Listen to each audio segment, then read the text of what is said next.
Mark, what are you doing? I'm trying to get the screw into the board. With a hammer? Look, usually using two tools to do one job is not a good idea. But in this episode of Here's Why, we're going to show you why we use two different ways of doing social media to get more bang for your buck. Not that kind of bang, Mark.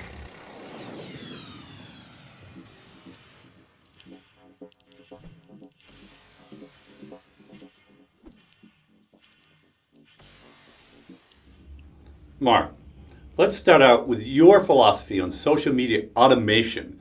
As the marketing director of Stone Temple Consulting, how do you approach automation?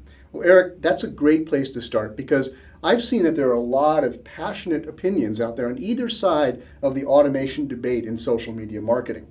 Now, some are fine with automating all their social media. They usually cite time and resources as the reasons. Others argue vehemently that automation has no place whatsoever in social media marketing, that social media is all about authenticity and engagement, and automation kills that. So, where do you fall in that debate? Well, I see the points of both sides, but I've found that the smartest and most effective social media marketing makes use of both live posting and engagement and smart automation. So why is that? Well, I think each has its place. Now, let's start with live posting and engagement. Do it live! I'll write it and we'll do it live! I hope anyone seriously involved in social media marketing understands the value of genuine engagement with their following. Now, people tend to think of brands as faceless entities, robots with no personality. So getting a response from a brand social account is disruptive, it's surprising, and it makes or reinforces a connection between the social media user and that brand. Now, I fly JetBlue regularly to our headquarters here outside of Boston. And when I do, I love to tweet at them because I know I'll always get a response.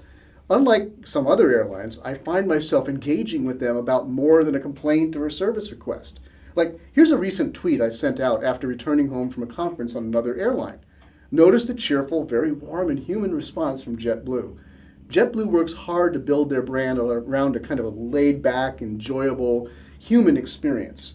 And whether it's the free TV, the above-average width coach seats, or their funky blue chips, they're trying to make air travel more human in an era when most of us see flights as necessary evils. And their social media supports that. Now, JetBlue has to have 24-hour real-time monitoring of their social media channels because customers expect to get customer service there. But I love how they also use it to humanize their brand. It isn't necessary for every business to be as real-time as they are, of course, but we all should be monitoring and responding to our following whenever we can.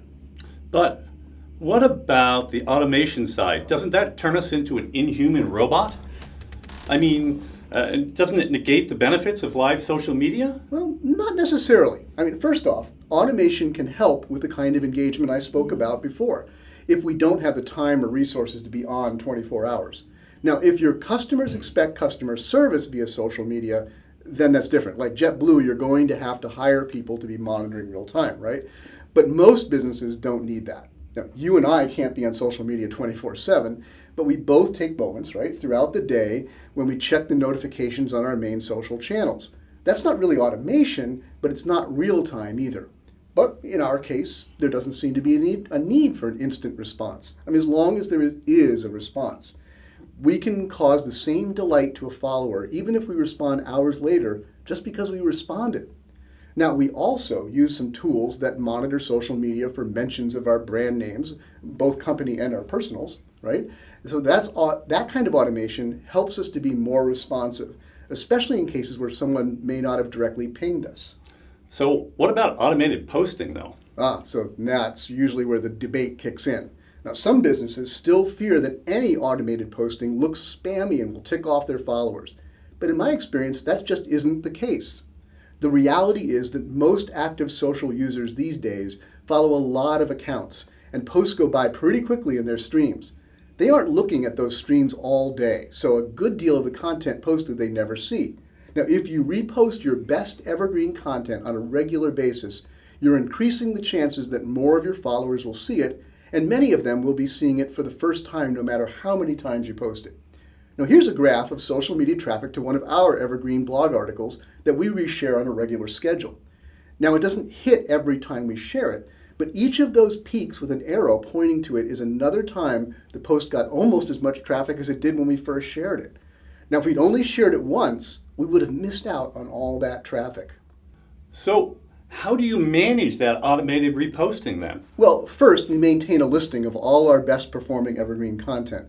I review that list at least once a month, dropping off content that no longer is relevant or valuable and adding in newer content. Then a member of our marketing team regularly feeds those posts into Buffer. Now, we have the Buffer networks set for different frequencies of posting that work well on those networks. Of course, in between those automated posts, we're always doing live posting and engagement as well. So does automated posting like that work for any social network? Well, it works differently for different networks. We've found that we can share more often to Twitter because tweets disappear very rapidly from people's streams, right? But on the other hand, I'm cutting our automated sharing to Facebook to a minimum because I see that automated posts get fewer impressions and very little engagement there. So we're going to have to invest more in manual posting on Facebook. It's just a matter of looking at each of your networks and evaluating what's really happening there. So thanks, Mark, for those tips. You can get a more in-depth look at how Mark uses social media automation for Stone Temple at his Marketing Land column on your screen now or in the notes for this episode. And thanks for watching, and join us again each Monday for another Here's Why with Mark and Eric. Well, after a lot of discussion and brainstorming here on the worksite, we decided each of these tools has its proper use. That's right, Eric. A screwdriver is for screwing in a screw. And a hammer is for motivating Mark. If you screw up screwing in the screw one more time... Yes, boss, I know. I'll try harder.